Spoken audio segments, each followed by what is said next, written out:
There are 5 basic tastes. You've probably heard of them. Sweet, salty, sour, bitter, and umami. But there's an incredibly vast world of food and flavors. So what exactly is flavor? And can I, just a regular guy, really figure out how to understand and enjoy food even more than I do? So I talked to some experts, and it turns out that I can. And so can you. But you have to start somewhere. I'm Evan Young, and this is Fever for Flavor.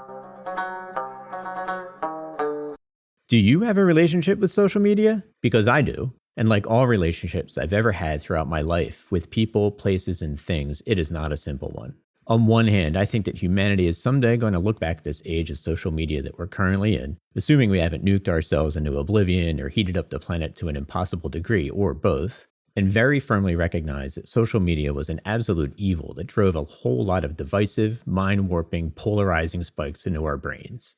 But hey, hilarious dog videos, am I right? I catch myself scrolling through all the time. I crack up at some of the ridiculous shit you'll see on there. People chasing rolling cheeses down hills, plus endless highlights of the Eagles thumping the Chiefs. And food. So much food.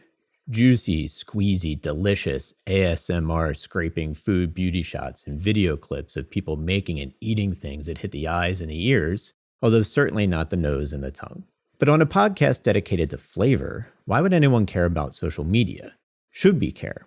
I think the answer to that is that we have to. And when I had the chance to drag Fidel Gastro himself, also known in real life as Marcos Espinoza, into a conversation with me, I couldn't resist digging into the topic of social media with him. So we sat down together in a busy back room at Forest and Maine Brewing Company and took up trying to solve the world's social media food porn problems. But flavor being what it is, there was plenty more to talk about too, of course. And as it turns out, we both have the exact same opinion about the #1 best sandwich in Philly. So where is that sandwich from? Keep listening, and you'll find out next on Fever for Flavor. Oh, yeah!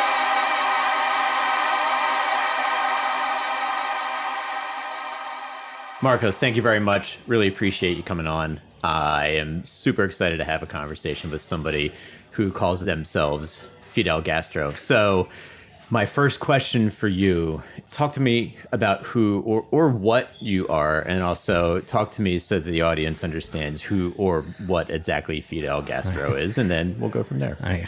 So I'm a what now? I love that. Yeah. Love to hear it. Yeah. So Fidel Gastro is obviously a play on Fidel Castro, who I didn't realize a spitting image of if I look at young pictures of the man. Like the communist man.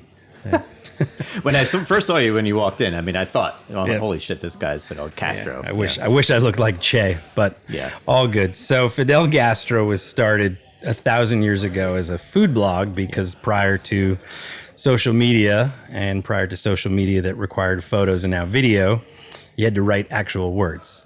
So I love to write and I love to eat food. When I moved to Philly in 2008, I was writing for myself, and there was a bunch of other food bloggers. Everyone just, hey, we're interested in food. We want to write about it. And I guess all aspiring food critics, I suppose.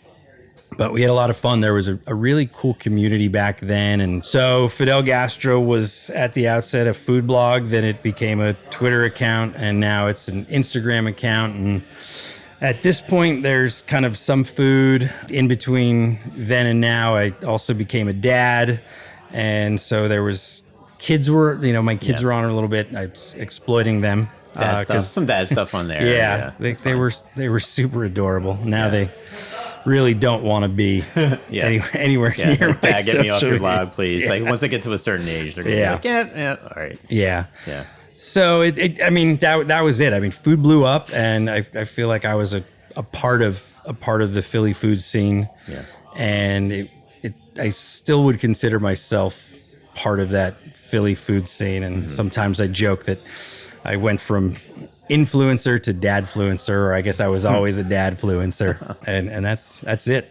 Yeah. So when you said that you started up a food blog, I've gone to great lengths on this podcast with some of the episodes and some of the guests that I've had to make sure that everybody knows I am not a food critic. I'm not here to criticize your food, but when you started out running and operating a food blog, did you intend to be a critic of the food, or did you really just want to capture the food that you were eating, talk about it? I don't know if there's a distinction between those two things, but when I think of a food critic, I think of somebody who's sitting behind a desk and just picking apart a meal and wearing disguises and talking shit exactly, and the whole thing. Right. Yeah, that's actually such a great question, because I think food critic was probably the closest term to what everybody wanted to be, but they weren't. I guess they're being critical of the food, right? But they're really more trying to document what they're eating. And at least in my own experience, the people that I hung out with, it was more of just a community building sort of situation. And most people just really wanted to hype up the cool stuff that was going on in the Philly food scene. It was, okay, who can make the most ridiculous burger, right? And like, let's put buffalo chicken on top of a burger and have 7 patties and, douse it in ghost pepper sauce, right? Yeah. So I think at the end of the day, most of us really, to your point, like we just want to eat, and we want to eat good stuff, and we want flavor, right? So we are interested in, okay, like you can get a burger, but like, let's get like a burger, right? Let's find the best burger. You're kind of chasing the dragon a little bit. I think you have a really good point. I don't think people really set out to be critical. I think people like to write, and I think people like to get kind of press and see, or published or whatever. And so I love to write. I love reading my own words, and maybe I'm a narcissist, but I also love the community that surrounds food, and I love to big up people that are doing cool shit. Yeah.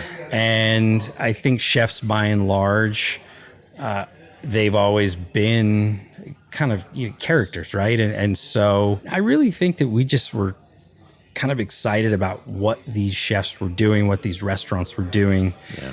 And it was just great to highlight it rather than gatekeep it.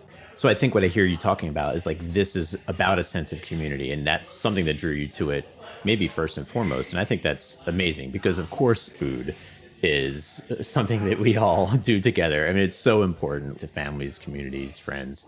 So, I mean, I think it's just like kind of fascinating to hear about, and I wouldn't have thought about that as something that attracted you to it. Again, the whole concept of the blog roll and having a smaller kind of tight-knit group of people, because everyone wasn't totally hip to it, right? At that time. And then you have access to people that you would normally have access to. I mean, that's really what social media did. Yeah. And then you're getting a shout out from a chef, and it's you fanboy a little bit, right? Totally. But that's kind of always been I think the most important part, is to really be a part of something. My true why really is that community aspect of it, right? Gathering around, sharing, having that shared experience. Yeah. And then, high-fiving the people that did it for you, right? It's a really, I think, powerful and kind gesture to cook for people, right? I personally, I mean, I love it. I love to cook for my family. I love it when I make something with my hands. I look at it visually, it's pretty. And when people taste it and their eyes roll back in their head, or they just have that smile, you just know that smile. It's just like, it's so great to see that. So. Yeah. Assuming it turned out well, because sometimes it doesn't always do that. Yeah. Yes. Yeah. So let's talk about social media. And I think we both have some fairly passionate thoughts about social media in general. It's not to say I think social media is bad. It's not to say I think it's good. I think it's way more complex and nuanced than that. But what I do feel like we're seeing, and I'm victim to this too, I take pictures of food because it's like my way of remembering it. I'll post a few shots of food because it comes to the table and you're excited, you're out to eat, you're with your friends or your family, or you're on a trip, and you want to capture that. Yeah. Share it with the world, get your likes, get your little dopamine hits and all that. But I think that we've kind of gone too far, right? Like the world has gone a little bit too far overboard. Our faces are firmly planted in our screens. And it's so interesting and funny to me that food has this corner of Instagram or social media in general. Corner. I know, right? It's like most of it, right? So, I mean, there's probably plenty of cat videos and people dancing. But the thing that's fascinating to me about it is that we take pictures of food, but there's no video in the world that could ever possibly capture the way that food tastes or the way that food smells or your specific enjoyment of that food, how it hits your taste buds and how it's processed in your brain. So what the hell are we all doing? And how is it that food and the entire kind of scene is now, I don't know about driven by social media, but it's so entrenched. I think it's behavior. Absolutely driven by social media. So to answer your first question, it's pornography, right? I mean, that's Sure. that's what it is, right? And they call it food porn. So you see a well curated photograph, right? Melty cheese, caramelized onions, right? There's a reaction in you, right? And you're not going to smell it. You're not going to taste. You're not really going to feel it. But I guess that's what pornography is, right?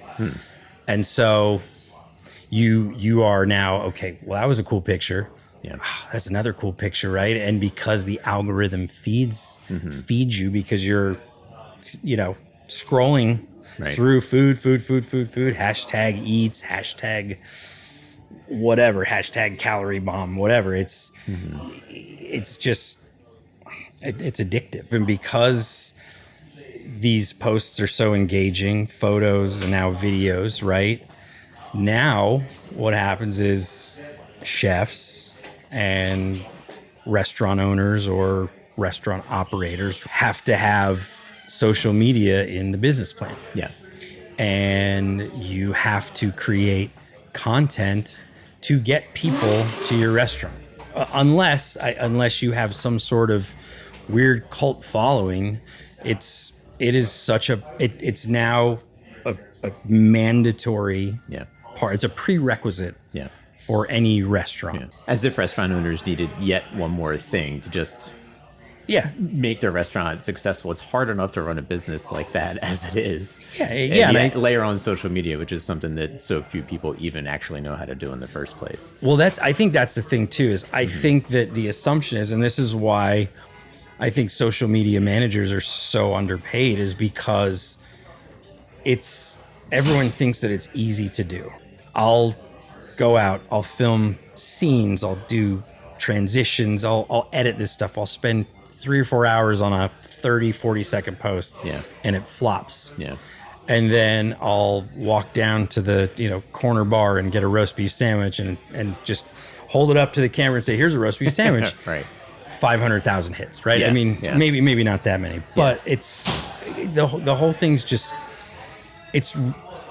I don't know how to crack the egg, right? And I think that anyone in the restaurant industry is like, what is going to be the thing that I guess drives success outside of your food? And so what happens is now you're not focused on the food. Right. You're focused on, okay, well, we got to get a good picture of this sandwich, and then people go and get the sandwich, and again, you hope it's good.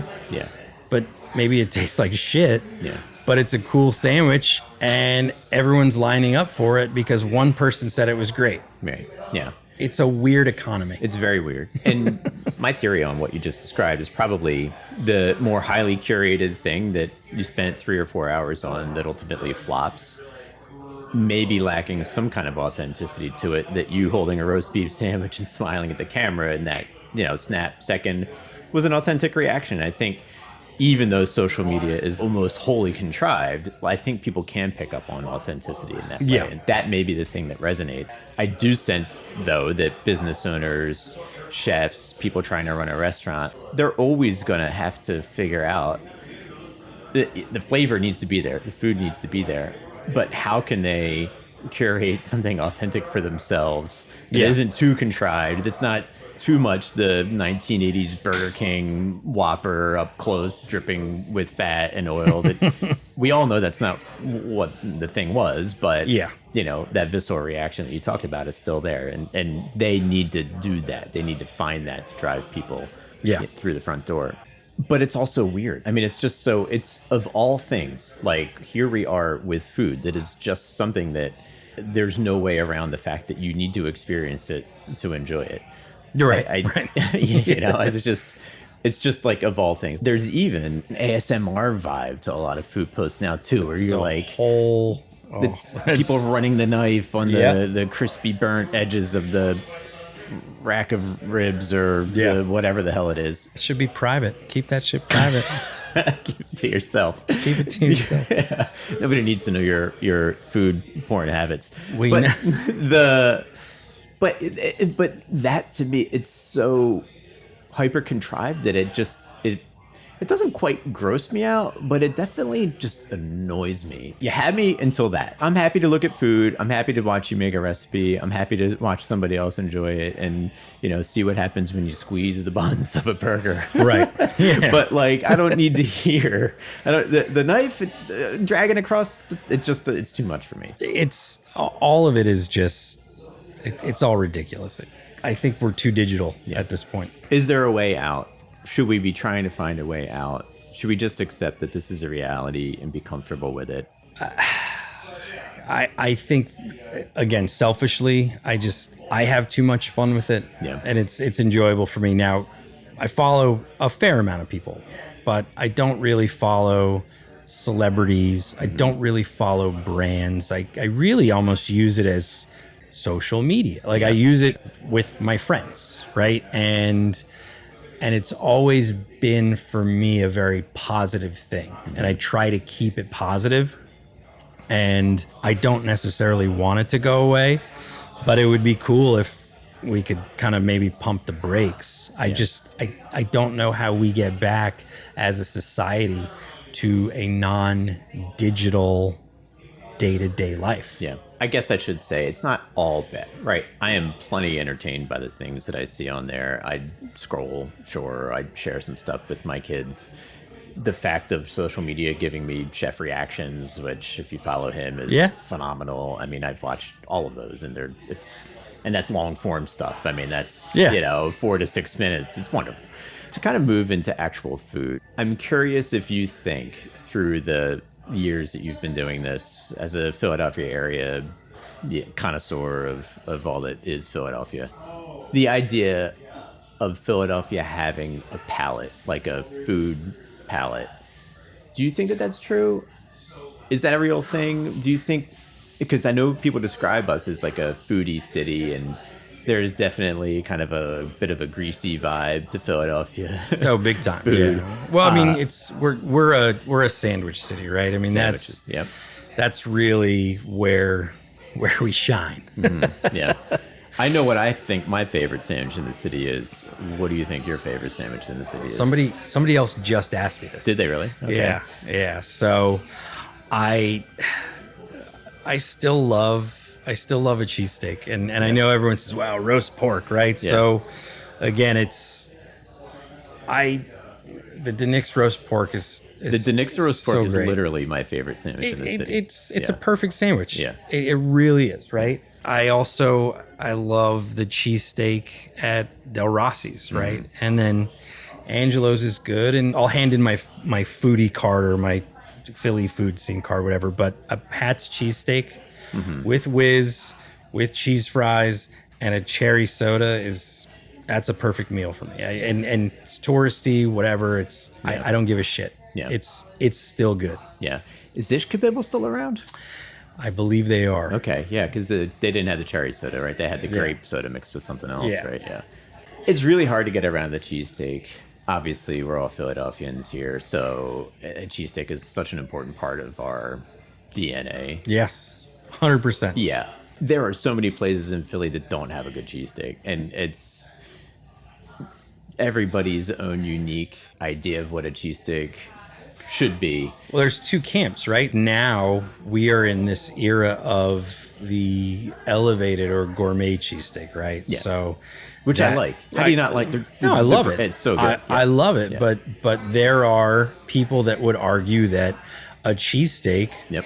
is the equivalent of a dirty water dog in New York. Yeah. It should come from your corner store, and it's whatever. It is a kind of lowbrow, blue collar sandwich. And I love that. When I first moved to Philly, I was up at University City, and I'd get the cheesesteaks off of the carts all the time, and they were great. Yeah, because you knew what you were getting. There is a few people that are kind of like, well, why did we have to go there with the cheesesteak? No, yeah. It's so highly individualized. Your perfect cheesesteak for you is going to be different than mine, even though we have a very, very, very similar idea about what the best sandwich in the city is, maybe. But the idea that one cheesesteak might be perfect for a moment when it's 2 a.m. and you've had a few drinks and it's time to, tumble yourself home and grab a Pat's or Gino's on the way. Right. Versus the elevated one where it's like, I want the nicer bread with the sesame seeds, or with the lunchtime cheesesteak. That's the lunchtime cheesesteak. It's the business cheesesteak. Cheesesteak. I've had the Barclay Prime cheesesteak too, and they're both good. They're both wholly different experiences. So, as with all things that are so subjective when it comes to food or art or the things that we all enjoy that are by nature creative, it's your mileage is going to vary, right? Yeah. But I want to get back to the Philly having a palate question, because I think that's a really, really great question. And I think that based on the kind of success of the more kind of fine dining restaurants, I feel like that kind of proves that out. So I had a conversation years ago. There's an editor, someone was working for Philly Mag, friend of a friend, and I was shitting on Guy Fieri because he has the job that I want, and it was just pure envy. And he's an easy target. And he's a super easy target, right? And this gal, Kirsten Henry, she says, he's like, everybody loves him. He's the most popular guy. Like, you exist in this tiny, tiny world where you have your little blog friend group, and you're all doing your little blog things.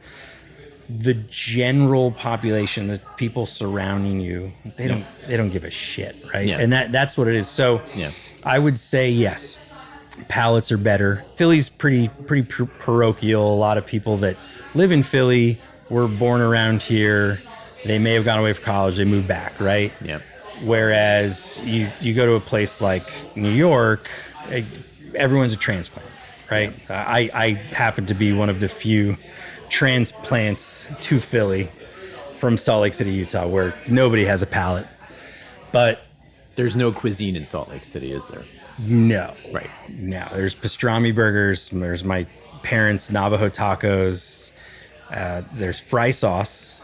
And then they've got those dirty sodas, which we need to stick a pin on what a Navajo taco is. We're going to come back to that because I want to hear about whatever that is. Yeah, we can talk about that. Yeah, sure. So, but you have a lot of really progressive chefs here. You have a lot of chefs that have come from other parts of the country that are very passionate about their food.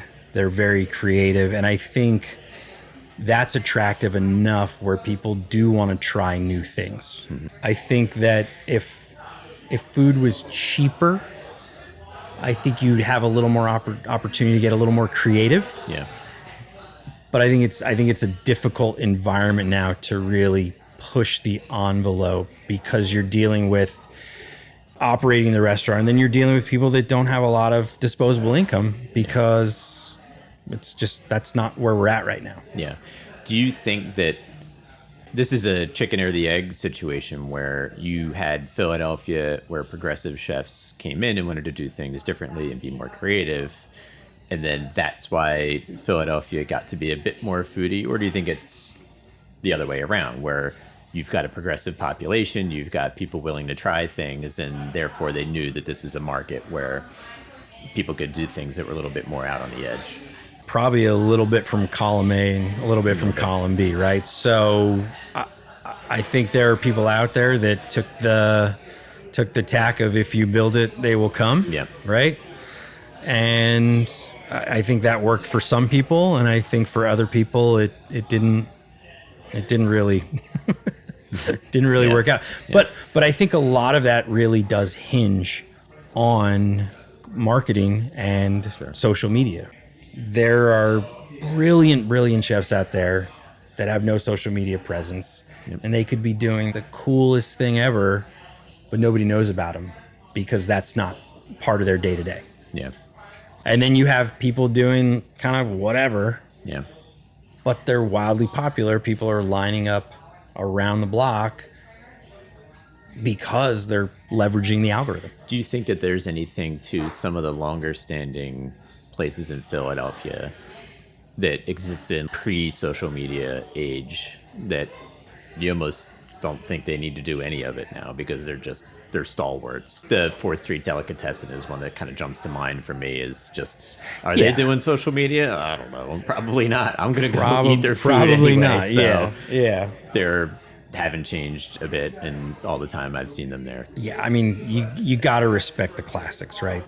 What do they call that? The Lindy effect, right? So the Lindy effect. Okay. Lindy's is a diner or a deli in New York, and it's just kind of always been there, and so it's always been successful because it's just kind of there, right? It's just the place you go because it has staying power. And so 4th Street Deli, Reading Terminal Market, DiNic's, right?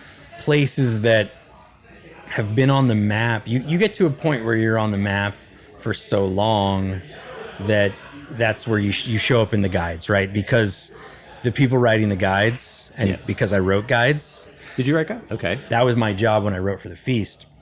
So we had these different kind of headlines, and we would do, one of them was like a daily roundup, and it's like, okay, well, who has the best tacos? Well, they didn't give me an expense account, so I couldn't go out and eat all these tacos.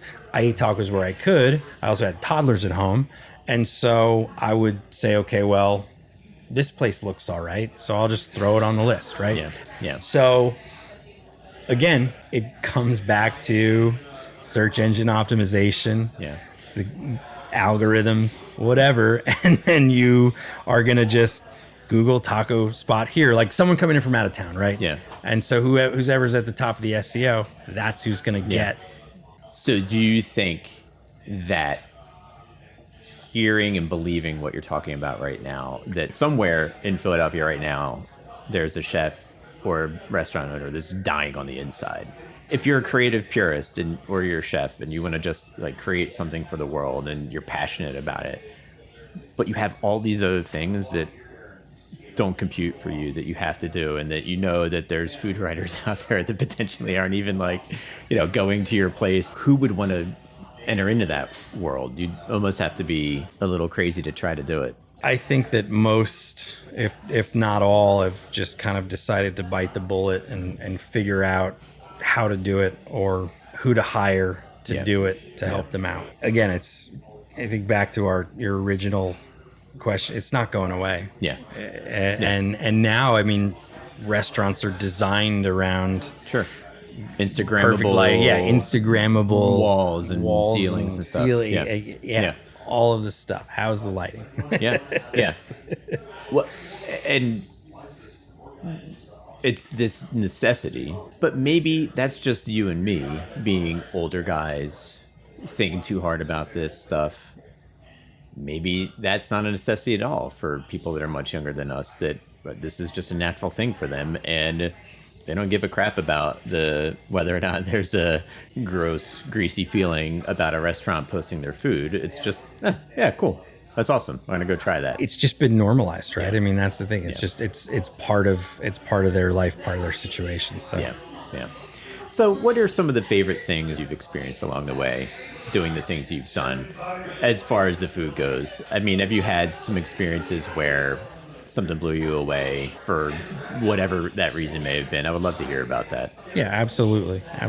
So, again, I've been really fortunate to have made relationships with a lot of Philly chefs. I've had opportunities for private dinners. I remember having Mike Solo's roasted lamb with the pomegranate molasses, and I literally, I don't think I've tasted anything better ever. It was just that, like, that bite was that ratatouille bite, right? Where it's, I mean, it wasn't nostalgic, but it was just so good. I've been to, you know, just like random stuff, right? Like there's a butcher out in Plymouth Meeting, Carl Venezia, and they just keep a crock pot of roast pork. That actually, you should try that sandwich. That's a really good one. Yeah.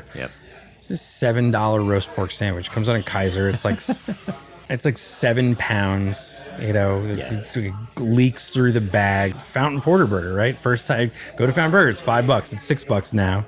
It's just a perfect cheeseburger. And then those fries, you just dump like half a bottle of malt vinegar on it. It's like unreal, right? And you can get a nice beer, and it's very casual.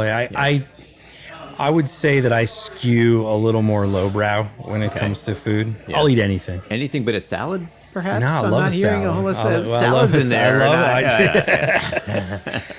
Cobb salad. Let's the Cobb salad. Let's be clear. Cobb salad. No, I mean, I've had good salads. There's good salads along the way. It's so tough to order a goddamn salad when I go to a restaurant. You a salad guy? No, not really. I mean, I like a salad, sure, but if I'm out to a restaurant, it's, you know why I don't get a salad? It's because most of the time something is wrong with the actual greenery in the salad. It's either brown or wilty or whatever. And if I'm spending my money out and it's a steak or a signature dish or a salad, then don't get the salad. I'm not getting the salad, you know? Yeah, that's fair.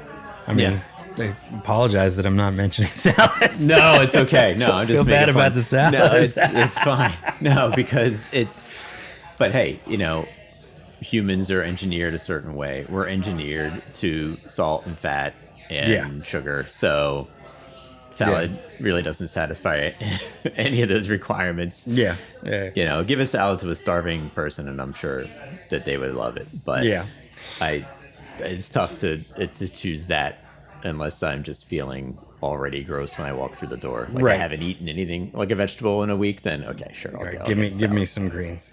So if there are a handful of different levers that you have in front of you that all contribute to the enjoyment of a meal, flavor, the people you're with, the environment, your mood at the time, like whatever those levers may be, what are the ones that for you create the maximal experience or enjoyment of a thing that you eat? Is it always going to be flavor? Is it going to be, because I keep hearing you coming back to friends in the community and the people that you're with. Is it going to be something beyond just the flavor? Yeah, I mean, flavors first, right? So it's got to taste good. Yeah. No amount of great people that you're hanging out with are going to rescue a pretty crap burger, right? Yeah. But I would say that if the experience itself is fun, I think that if you have good servers, good staff, people that are attentive, maybe not too attentive, that goes a long way. It really does. And then the people you're with, obviously, and especially if I'm huge on family style dining, right? So I love to go out and order the whole menu because I really want to taste everything. And so if you can get a group of people that have that mindset, that makes for such a fun night. The passion is going to show up on the plate if it's there. When it translates and when it hits, it's nirvana, right? It's a really great experience. But I would say, yes, flavor, first and foremost. But if things don't taste as good as I want them to taste, if I've got a really great staff and a good group of people, it's still going to be a phenomenal meal. Yeah. Is there anything conversely that will just sink the ship and it's a wonderful dish you've just had, many other things went wrong, that the whole thing just kind of goes up in smoke?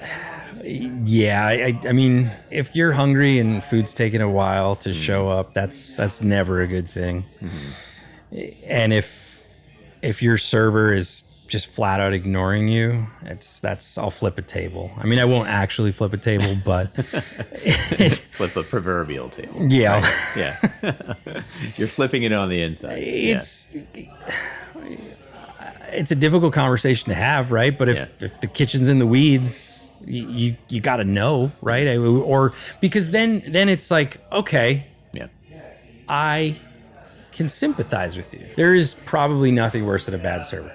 I would rather have bad food than a bad server 10 out of 10 days. I waited tables during the summers for many years when I was high school, college, and even after college, trying to figure out what I want to do with my life. And I got to a point, because the places I was waiting tables were just the real crap, like Chili's, that kind of stuff. And no offense to people that love Chili's. It's got its place in the world. Southwestern egg rolls. Yeah, I mean, if you kind of knew the secrets behind some of those places, you might think twice. But the thing that I came to realize as a waiter at those restaurants or any of the places that I worked, if you were just like a normal person and cool with people and knew when to check in, but otherwise, left them alone and to do their thing, you're going to get a nice tip. It's generally going to be like a pretty good tip anyway. But the balance between being over attentive or on the other side, completely incommunicative, it's interesting because it's definitely something that would impact what their experience was. But at the same time, the other dark secret is that like some people are going to tip you good no matter what. So they're just good tippers and they can have a terrible experience. I reluctantly tip sometimes, and I don't want to say it kills me, but I know what you're making, right? And so it doesn't feel great. But thank you so much. Like, I'll give Greg a huge tip. Yes, and it's a great time to note that we're at Forest and Maine here in Ambler, PA. They have awesome beer, of which the second one just was brought to our table. So it's a magical place. Yeah, definitely thank them for having us here.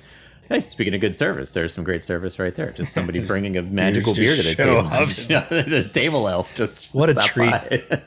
What a treat! It's great.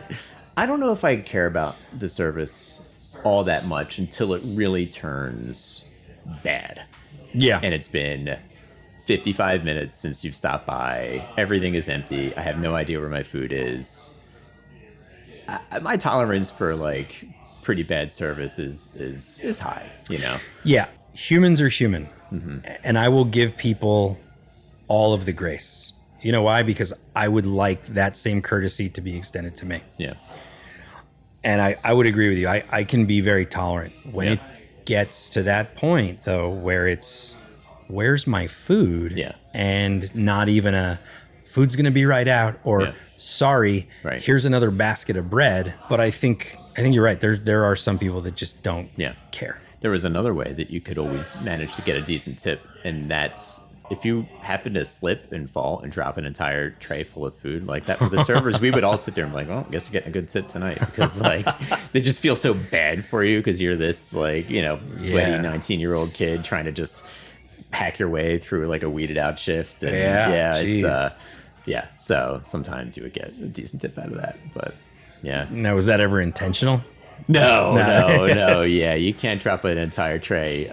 Do you get do you have to pay for that food or anything? No, like, is there like there's no, at least not the places I work. Yeah. To just kind of bring it back to the food for a minute, and the great experiences of food and the great flavors kind of in our region that are available to us. Where is the future of this go? Leave the social media part out, right? Because I think we could also talk about that for another week. Absolutely. But where is our little future going? And I'm asking that because right now there's a lot of pressure, and you kind of noted it a minute ago. We're living in an environment where it feels like, first of all, it's really hard to get money because loans and interest rates have gone through the roof. The cost of goods are also, if they're not already creeping up, they're about to go through the roof. So what is our future in terms of cuisine, in terms of experimentation and progress there? Where are we headed in the next few years? I fear that we're kind of headed towards a very mediocre future. And I think that's driven by economics for sure. And so people are going to need to figure out how to do what they're doing with a little less resource. Mm-hmm. And so they're going to cut corners, right? And so that's probably going to mean less staff, lower quality food. Yeah.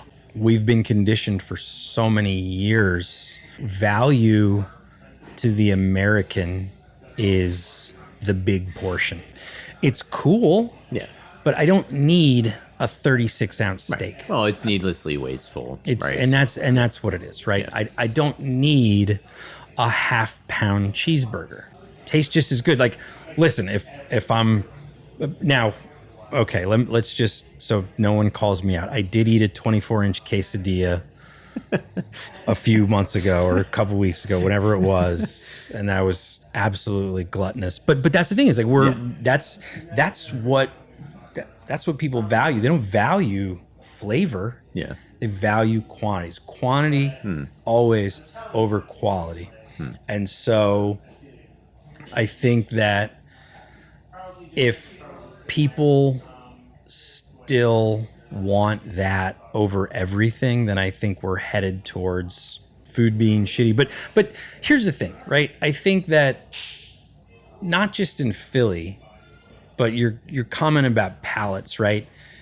I think we've all grown up a little bit, and I think we've all gotten a little bit more sophisticated. So you don't want to go to Chili's or Buffalo Wild Wings, right? You want to go to the local wing spot, or maybe not the national chain, but maybe the regional chain. There are people out there that are going to continue to be progressive and push the envelope and do really cool stuff. If those people can manage to do all of that with limited resource, then perhaps something really cool is going to show up. I look at my doppelganger, Randy Rucker, who's at River Twice and Little Water. I love his food. He does the coolest stuff. It's complicated, but it's still simple. He knows what he can do with what he has, and I think he knows his audience too, right? So, Little Waters and Rittenhouse, you have diners with more disposable income. So you can make a, really gaudy seafood platter with an obscene amount of caviar and things like that. I worry, just generally speaking, kind of with everything that we are charging towards mediocrity. Right? It's like it's Atlas Shrugged right now. That's what it feels like. So one thing you said in there that makes me feel a little bit more optimistic, though, is that if portion sizes have to drop down, because portions are one of those things that are just driving costs, maybe people will squeeze more flavor into less food. So we may end up in a world where things just are better because you have to be a little bit more experimental with what you got and how it's going to impact your bottom line. It would be so great. Again, we are the exception, not the rule. And so that is my hope. But my fear is that the portions are going to stay the same size, and they're going to figure out a way to stretch it, and then food's just going to become even more unhealthy. Yeah. And that sucks. That sounds terrible. That's the pessimistic and I'm not a pessimist. That's I'm not trying to be a pessimist. I'm toxically positive when it comes to things, right? And I think about, again, I don't know why I just keep coming back to social media, but I think about food influencers. Like they're not even eating the food. They're just getting the food. They're taking a picture of it so they can say they did it, right? Yeah. Like, that's dumb. That sounds crazy to me. Why would you do that? It's silly. Yeah. Well, that's just not what food is. I mean, that's right. Doesn't make food is meant to be enjoyed, or it's like right the bourbon collector, right? You get a wall of bourbon. Well, you can't drink it. That is crazy. It's like, well, why did you buy it? I drink every one of my scotches. I mean, I have a whole shelf full of different scotches that I love, but I go through all of them. I have comic books in a comic book collection. I've got stuff that would be worth a fortune, X-Men #1 or whatever. Let my kids read it. They thumb through it. I don't give a crap. Like, stuff is meant to be enjoyed. Stuff is meant to be consumed. To me, that's part of the fundamental of the human experience. So before we close things out here, I understand that you are involved. I feel like everybody's involved in beef jerky right now. Is it just me, or is beef jerky taking over? I mean, is this the algorithm speaking? Because I see a lot of beef jerky, and I think it's awesome. Yeah. I love beef jerky. Jerky's great. Doesn't love jerky? It's dried amazing. meats, salted dried meats. Yeah. Perfect. So tell us about what you got going on with the beef jerky business. So I started a little beef jerky business a number of years ago called Side Project Jerky. Okay. And the idea really was for it to be a side project, which it's doing much better than it was back then, but still kind of a side hustle, as it were. But my whole concept with it was, too, because I was part of the Philly food scene, was to collaborate with chefs so they could have a side project of their own. We have 4 chef collaborations now among our 7 SKUs. And we also are trying to breathe new life into a stale category, right? So jerky, for the most part, is peppered or teriyaki or original. It's hard. I think there's so much more opportunity to really elevate it, right? And not just, I don't want to make it it's a luxury item, but again, to your point about expanding your palate and having fun with a product, there's so many flavors out there, and so we highlight kind of local flavors like cheesesteak. So we got a cheesesteak beef jerky. It's kind of my love letter to Philadelphia. All right. And then we got global flavors. We've got a Burberry flavor that we did with Jen Carroll. Okay. That's an Ethiopian spice made with red chilies and ginger. That sounds amazing. Our most recent collaboration is with Kiki Aranita. We did a huli huli chicken jerky. Oh, okay. So it's just chicken breast with huli huli sauce, which is a Hawaiian barbecue sauce made with pineapple, Chinese 5-spice, and white miso. It's really great. Eats really well. Nice texture, nice flavor. We have a pho flavor. So Sean McGee, who's no longer a chef, but killer chef back in the day, he basically created a portable version of the Vietnamese noodle soup. So we'll have meat sticks probably in the next month or 2 on top of our other jerky. You can get it all at sideprojectjerky.com. Shameless plug. There you go. That's great. It sounds phenomenal. They sell it here at Forest to Maine. Do they really? Yeah. Okay. Well, I'll try some on the way out. The thing that is interesting about jerky to me is, like many other things, it feels like a blank slate. Why aren't people doing some of the things you just described in terms of infusing flavor? Why is it always going to be teriyaki when I grab some jerky at the 7-Eleven or at the place on the turnpike when I've got nothing else that I want to eat? So it's all market driven. Same. Yeah, it is another category product where people favor quantity over quality. Yeah. And that is really what rules. And so that's what we really struggle against, because we're trying to bring a quality product to this category where the primary consumer is going to look for the most amount of jerky for the least amount of money. You guys are going head to head with Big Jerky. Yes, we're always up against Big Jerky. So if you had to live without one of the 5 basic tastes in your life for the rest of your life, Sweet. that's the one you'd take out. I skew so savory, but give me the other taste. Just hold on, let me get a chance. sweet. Sorry, I totally just interrupted. No, that was awful. And people never know how to answer it, and you were just right in there, so it's great. Sweet, salty, sour, bitter, umami. Yeah, I would probably go sweet. Yep. Maybe sour, because I think sour, generally speaking, is not very pleasant.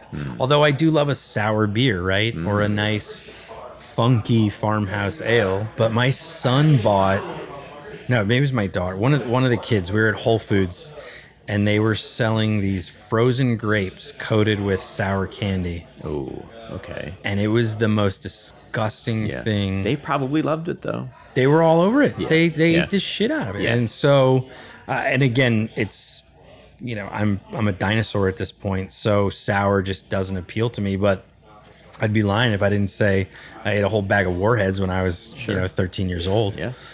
But bitter is great. I love a big glass of Amaro. Like if we're talking about if we get product specific with each of these, like umami, soy sauce, mushrooms, whatever, like I could not give that up.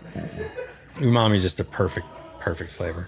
I agree. Salty's just, I mean, potatoes, right? Cheesesteaks. Yep. Anything else, right? Sweet's got to go, it sounds like. I feel like sweet might be it, which is, and again, I like a slice of cake or a donut, but when I think about candy and just my teeth just hurting and rotting and like, it's just, sweet. Goodbye, sweet. There it is. Well, Marcos, thank you very much. I really appreciate it. Very interesting conversation. And we covered the things that I think need to be covered in our day and age. Thanks for having me.